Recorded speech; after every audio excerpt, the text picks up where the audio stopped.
Well, good morning. We're continuing the journey together, you and I, now heading down the garden path. I had shared in our last video together that after my trip to India, I was devastated. I was really had that experience similar to Dorothy in The Wizard of Oz, where I wanted to just be at home, a new home that I was moving into with my ex-wife Suzanne, and the space that was available there to create a garden. I basically shared with her that this was what I wanted more than anything in my life, is just to have my hands in the earth. And so she agreed little by little. It took 10 years really to develop this project, doing it virtually all by myself. I did develop a garden landscape company where eventually I had some young employees.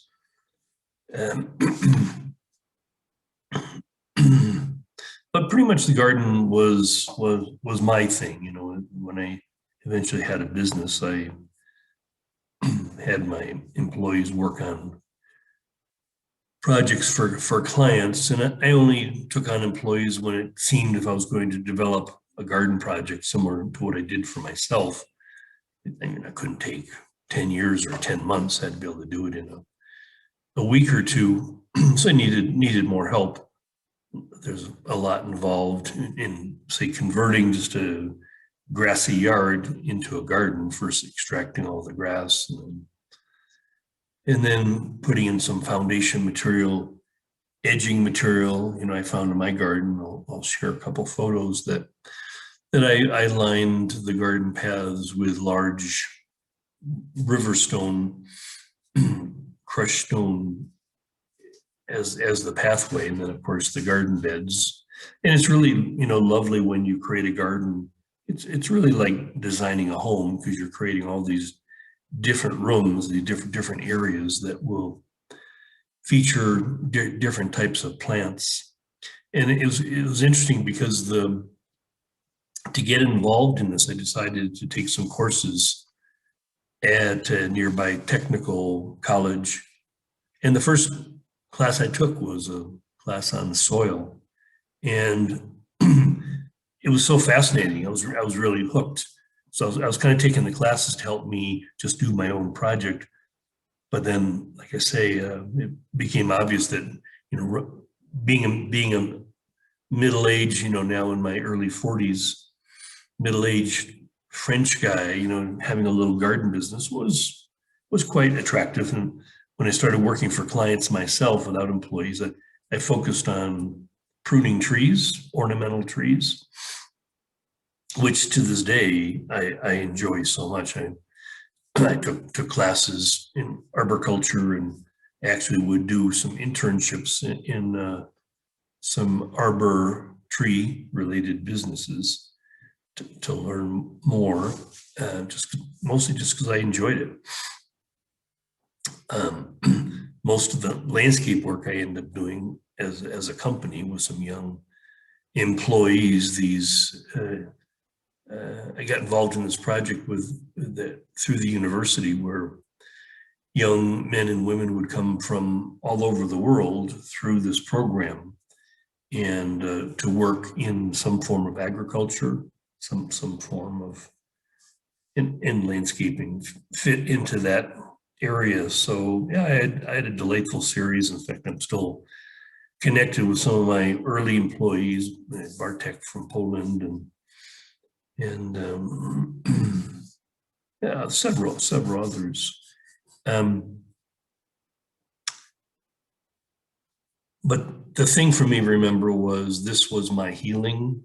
This was like my rebirthing. So literally this garden project of mine would mother me, would teach me about the elements, about just I just found it so so fascinating because I'd never done any gardening before, and here suddenly I'm doing this very big project.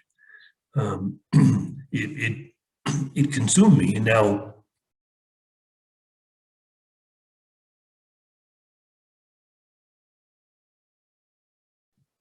a nice thing about gardening in Minnesota is basically you have just about half the year, really only about 5 months of a growing season.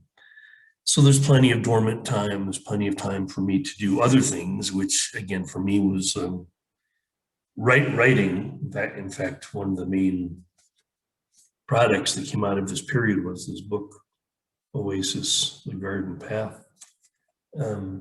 So in the winter time, I had a lot of time for writing. I got very involved in cross country skiing just as a way of keeping up with my health and fitness. I had mentioned I was during this process. There was really a 17-year process from the time that I was 33 until the time that I was 50 that I didn't drink any alcohol. I didn't smoke, and I used to be a cigarette smoker. Then for a while got into smoking cigars as a result of the men's work, and then golfing, whatever. All of that was gone.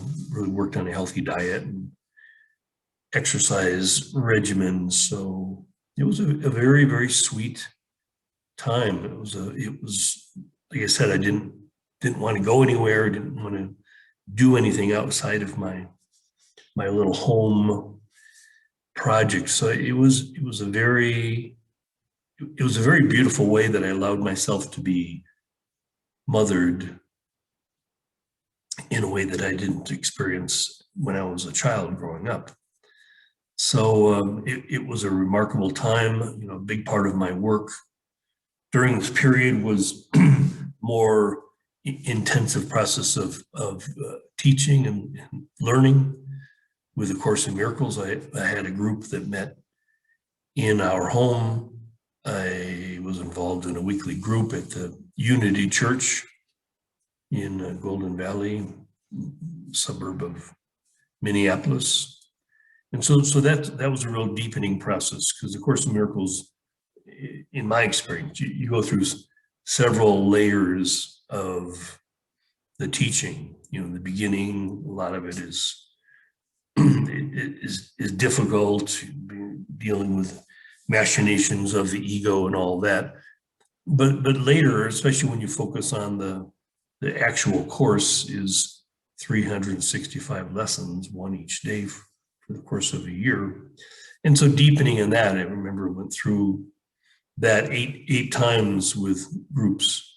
And each year, I would make little notes sometimes in the book each year. And sometimes like what I picked up on the first year was totally different than what I saw in the fourth year. And I imagine quite different than what I saw in the eighth year, the final time through, as far as the regimen of doing a lesson a day for a year.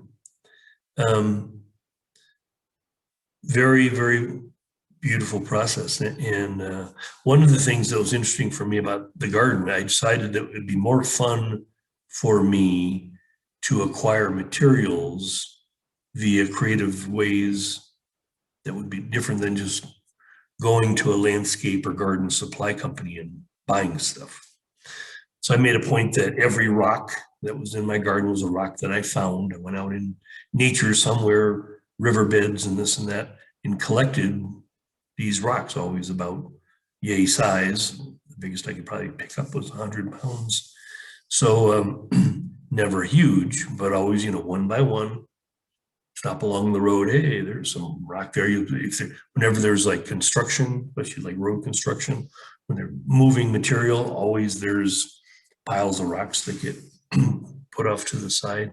So it was a slow, organic process. And because I had worked as part of my internship, I had worked for a couple of companies. One in particular, a landscape garden supply company. I saw how they discarded plants all the time that were either a little deformed or sick, or in some cases, in the case, in fact, of this one particular shrub rose, I remember to this day, this beautiful pink shrub rose called Jens Monk.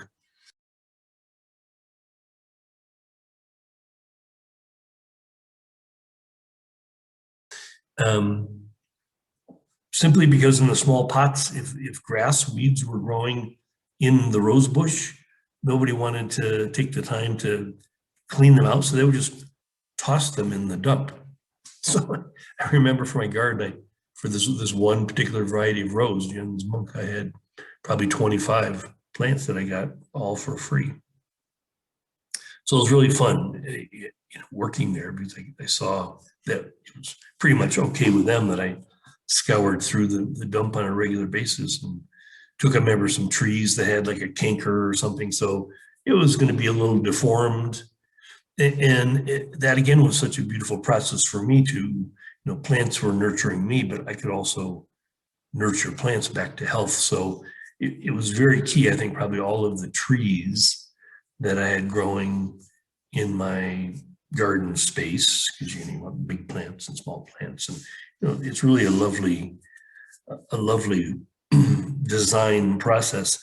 The larger plants were all plants that I had brought back from being near dead or being damaged. Damaged in a winter snowstorm breaks a big branch. Again, it might look a little odd at first, but as you prune, this is again something that I'm being taught, this principle of pruning back to allow for new growth. It's this whole process now I call conscious dying and conscious living. There's a very important part of our growth, our transformation, that involves falling back. You move forward and falling back. The art of surrender is for me very key. And I would say I probably learned this as well as any place in the garden, certainly always also in my marriage, because like I mentioned before, Suzanne and I decided to build our marriage on the foundation of the principles, teachings of A Course in Miracles. And there's a great line, of course, that says, would you rather be right or be happy? And in a relationship, that comes up all the time. Is it more important, you're having a disagreement, is it more important to be right or to just let go and be happy? So for me, I was kind of lucky because Suzanne was much more aggressive and much more, her personality was much more dictated by her ego. So it was interesting. She was much more masculine and I was much more feminine in all the things that I've always loved or would learn to love: cooking and gardening and spirituality. Very, very much more feminine part of the soul. So for me, in our marriage, typically she wanted to be right and I wanted to be happy. So it worked out very nicely. That's kind of a nice balance in a relationship. If both people want to be right, then you got a problem, endless battles. And if both people want to be happy, you probably never get anything done, because sometimes you have to have somebody want to do the right thing. So it was a very beautiful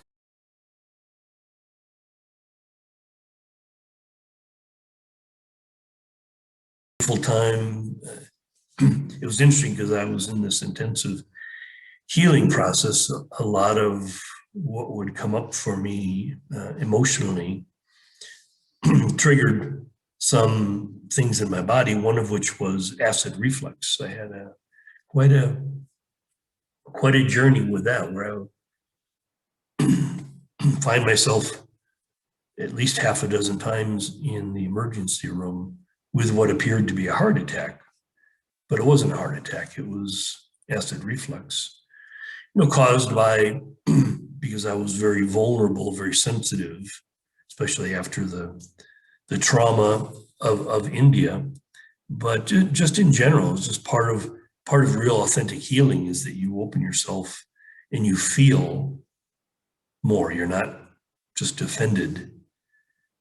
So I was feeling a lot of pain, especially that would come with discord in my marriage, and it evidenced as it was like my heart, my poor heart. It was just suffering the consequences. In fact, it was very interesting that along this way, I know I mentioned before, and I'll focus more on the next talk on the fathering process that I was getting with my trips to Montana each summer with a group of men and my King training. But it was interesting that one of these trips, near the last, I think, when I was turning 50, so 8 years or 9 years into this process of going out each summer to Montana. One year I had what appeared to be a pretty serious heart attack, and it happened with a small group of men, and one of the men brought me down the mountain, and the emergency ambulance crew medics, they confirmed it appeared that I had a heart attack. And then in the hospital in Billings, they did tests and all that, and they confirmed that, yeah, it was a pretty serious heart attack, and maybe there was damage to my arteries. And they had Suzanne fly out to get me and then bring me back. And, because I was a leader of these groups, I had to ask the men to take charge and drive my vehicle and all the equipment back to Minnesota. They could stay out there and finish their experience. Anyway, bottom line was, when I went back to Minnesota and then had more intensive tests, I remember, in fact, being all wired up and being on the machine doing the stress test. And the doctor said, they keep raising it up and making it. The doctor finally said to me, "Okay, all right, you stop showing off. You guys, here I am 50, said, you have the heart of a 23-year-old. You never had a heart attack. There's no damage in your arteries." It wasn't what they said. Everybody misdiagnosed. And then he said probably what it really was just severe exhaustion, because that particular day we had quite an ordeal physically. And so apparently, according to this doctor, severe exhaustion could produce the same enzymes in your blood that would appear if you had a heart attack. So here I had a series of these acid reflux things, not a heart attack. Then I had a heart attack that wasn't really a heart attack. So bring to the end of this process, I started seeing this healer person, Serena Stone, in St. Paul. Quite an amazing, you check her out online. She goes by the name, sort of the nickname, Tao Lady. She's worked for years with Montauk Chia in Thailand. Anyway, I decided it was time to heal what was going on inside here, my stomach, my heart, or whatever. It was suffering quite a bit from the strain of, just issues in life, but particularly in my marriage. And it was interesting that I told Serena I didn't really know how to get out, because she said she couldn't really help me until I got out of the situation that was causing me so much internal strife. I had invested so much of my soul in my garden. I couldn't imagine leaving my garden. I could imagine leaving the marriage, but I couldn't imagine leaving the garden.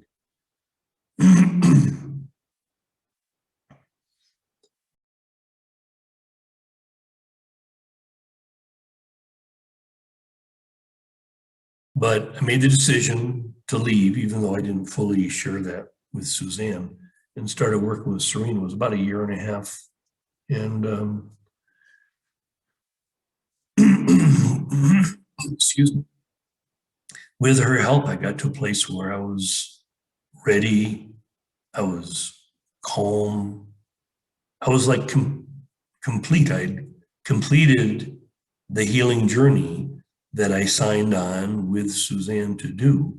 And I was ready to leave. And we had actually, as part of my business, I had bought a second property to house these employees that came from around the world. And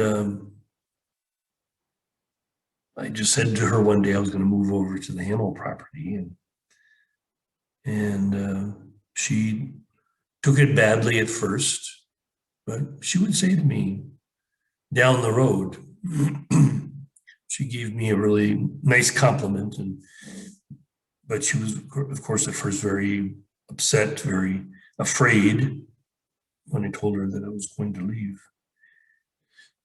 So that was, again, a big step. All of us know, I'm sure most of you have had experiences where, whether it's a career or a relationship or something, a pretty significant chapter of your life, there's going to be a time when it's time to move on, time to move forward.